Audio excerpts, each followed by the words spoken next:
Alo, chào Vinh, xin chào các bạn.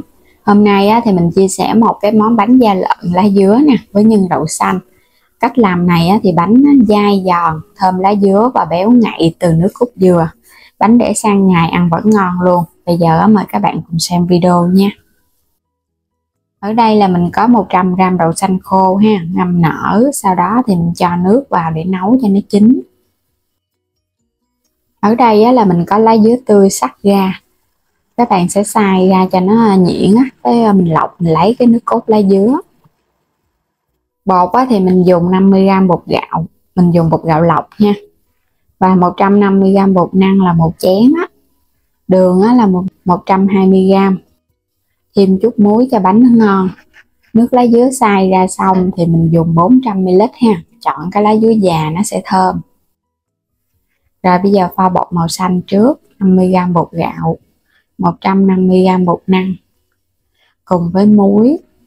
Đường thì cái lớp này sẽ ngọt vừa thôi, thì cái phần nước các bạn cho hết vô để pha bột luôn. Mình sẽ thêm vào 2 giọt màu thực phẩm để giúp cái bánh của mình hấp nóng, nó sẽ không có bị phai màu, cũng như là nó không có bị lợt quá đó. Khuấy cho bột tan đều, còn các bạn không thích cái màu thì mình không cần cho vô cũng được nữa. Rồi để qua bên cho nó nghỉ. Phần đậu xanh nó nấu chín, các bạn để cho nó khô thì mình thu được một chén vậy nè. Mình nấu khô thì cái bánh của mình nó vừa nha. Lớp này thì mình dùng 100g bột năng cùng với 50g bột gạo luôn, là 150g hai loại á. Thêm nửa chén đường 150g cùng với một chút muối, 400ml nước cốt dừa đặc nha, cho bánh nó béo ngon. Rồi các bạn cho cái phần đậu xanh vô trong cối để mình xay. Cối xay mini, cối này thì các bạn mua trong phần mô tả video mình có bán nha. Có 100 mấy mà xài cũng rất là bền luôn. Các bạn cho một phần nước cốt dừa thôi ha. Rồi mình xay, thì xay cũng nhanh lắm, nhấn xuống chút xíu là nó mịn nè, cũng dễ xay. Cái cối này là mình xài bằng điện ha. Các bạn sẽ pha bột luôn, mình cho 50g bột gạo, 100g bột năng nè, cho hết vào trong thao. Nửa chén đường, cái lớp này nó sẽ ngọt đậm đà, cùng với một chút muối. Nước cốt dừa hồi nãy còn lại nè, mình cho vào trong thao bột. Mình sẽ cho hết cái phần đậu xanh xay ra hồi nãy nè, cho hết vô cùng để mình trộn bột. Bánh da lợn mà có nhân đậu xanh vậy thì cái lớp đậu xanh này nó phải béo và ngọt, thì kết hợp với cái màu xanh lá dứa nó thơm thì nó mới vừa ăn ha. Mình khuấy đều cho bột nghỉ chút xíu, rồi mình hãy đem đi hấp. Trước khi hấp thì các bạn quét sơ dầu vào trong cái khuôn. Dùng khuôn nào thì các bạn cũng quét dầu một chút nha. Mình dùng cái khuôn nhựa thì mình khỏi cần hấp nóng, mình chỉ cần quét sơn lớp dầu cho nó đừng có bị dính thôi. Còn nếu các bạn dùng khuôn nhôm hoặc là những cái chén nhỏ nhỏ thì nhớ hấp nóng trước khi mà mình cho bột vô. Bắt nước sôi sẵn đi.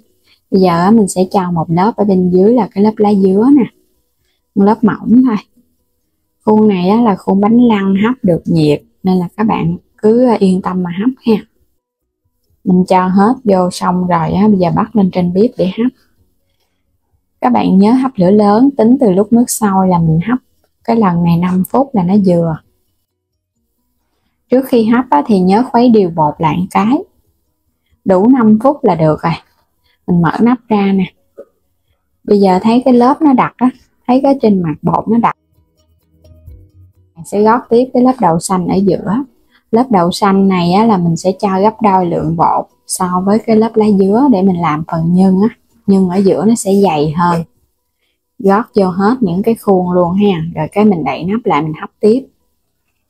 Lần 2 thì các bạn hấp 7 phút với lửa lớn.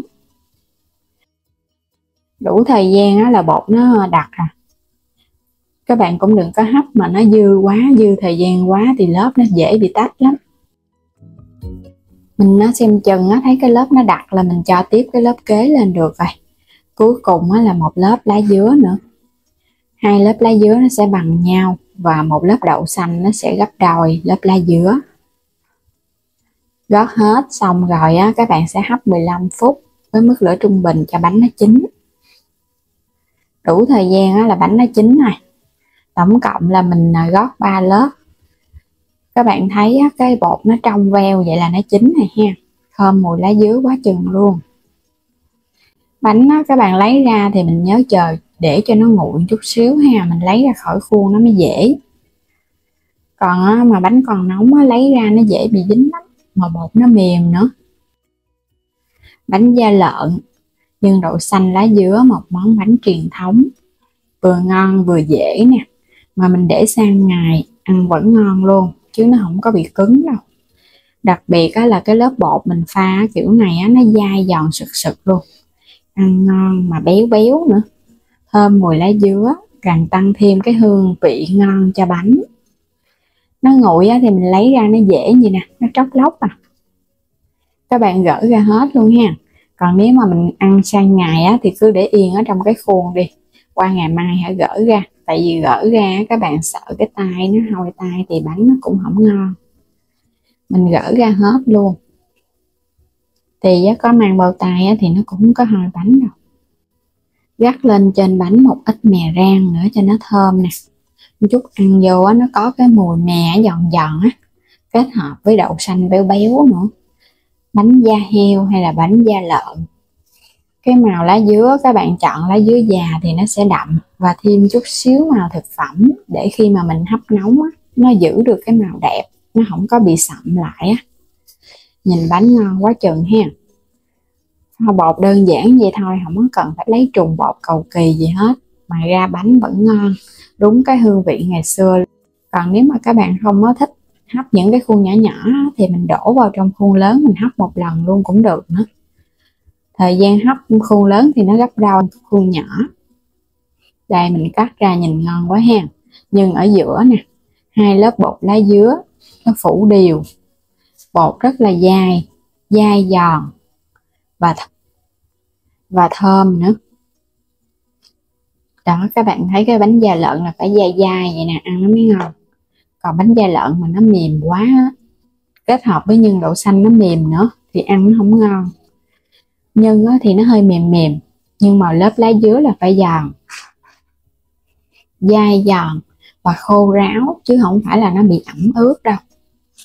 Một công thức làm bánh da lợn này thì các bạn cứ yên tâm ha, mình làm ra cái bánh rất là ưng ý luôn, vừa dai vừa thơm mà vừa béo nữa, độ ngọt là rất là đậm đà luôn á.